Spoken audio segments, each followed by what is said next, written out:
ഞാൻ വലിയ പാട്ടുകാരനൊന്നല്ല കേട്ടോ. എന്നാലും കൂടിയല്ല ജനിക്കുന്ന നേരത്തും കൂടിയല്ല മരിക്കുന്ന നേരത്തും മധ്യേ ഇങ്ങനെ കാണുന്ന നേരം മത്സരിക്കുന്നത് എന്തിന് നാം വൃദ്ധ. മഹാകവി പൂന്താനം പാടിയതാണ്. അതായത് നമ്മൾ ഒരുമിച്ചല്ല ജനിക്കുന്നത്, ഒരുമിച്ചല്ല മരിക്കുന്നത്, ഈ ഇടയിൽ കാണുന്ന ഈ സമയം ഭയങ്കരമായിട്ട് മത്സരിക്കുന്നത് എന്തിനാന്ന് ചോദിക്കുന്നത്.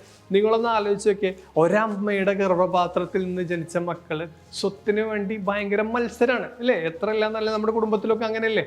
നിങ്ങളൊന്ന് ആലോചിച്ച് നോക്കി, ഈ അടുത്താണ് പേരക്കമരം തൻ്റെ തൊടിയിലേക്ക് ചാനും എന്നിട്ട് ഒരു ബ്രദർ മറ്റൊരു ബ്രദറിനെ വെട്ടി എന്നുള്ളൊരു വാർത്ത കേട്ടത്. ഇനി രണ്ട് പ്രണയിച്ചിട്ടാണെങ്കിലും വീട്ടുകാർ ഉറപ്പിച്ചിട്ടാണെങ്കിലും ജീവിതകാലം മൊത്തം ഒരുമിച്ച് ഉണ്ടാവുന്ന പ്രതിജ്ഞ എടുത്ത കപ്പിൾസ് പിന്നെ മിസ്അണ്ടർസ്റ്റാൻഡിങ്ങും പ്രശ്നങ്ങളും കാരണം പിന്നെ ഫൈറ്റായി പിന്നെയും മത്സരമാണ് അവിടെ. ആര് ജയിക്കും എന്നുള്ളത് നമ്മൾ അറിഞ്ഞു പറയുന്നത് നമ്മൾ മത്സരിക്കുകയാണ്. ഇനി നമ്മുടെ ബെസ്റ്റ് ഫ്രണ്ട്സായിട്ട് നമ്മുടെ ഒരുപാട് രഹസ്യങ്ങൾ അറിഞ്ഞ ഫ്രണ്ട്സുമായിട്ട് നമ്മൾ തെറ്റുമ്പോഴും ചിലപ്പോൾ ചില സന്ദർഭങ്ങളിൽ അത് മത്സരമായിട്ട് മാറാറുണ്ട്. എന്താ പ്രശ്നം എന്നറിയോ? ശരിക്കും നമ്മൾ മത്സരിക്കേണ്ടത് ഇവരോടാണോ? ശരിക്കും നമ്മൾ മത്സരിക്കേണ്ടത് ആരോടാണ്?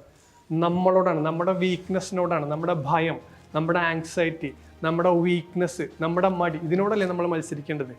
ബാക്കിയുള്ളതിൻ്റെയൊക്കെ ബൈ പ്രോഡക്റ്റ്. ഇപ്പോൾ ആദ്യം പറഞ്ഞ കാറ്റഗറിയിൽ നമ്മൾ മത്സരിച്ച് കഴിഞ്ഞാൽ നമുക്ക് ബാക്കിയാവുന്ന ബൈ പ്രോഡക്റ്റ് എന്ന് പറയുന്നത് കുറേ പ്രഷറും ടെൻഷനും ഡിപ്രഷനും ഒക്കെയാണ്.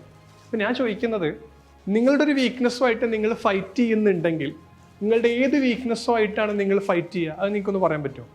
പറയും.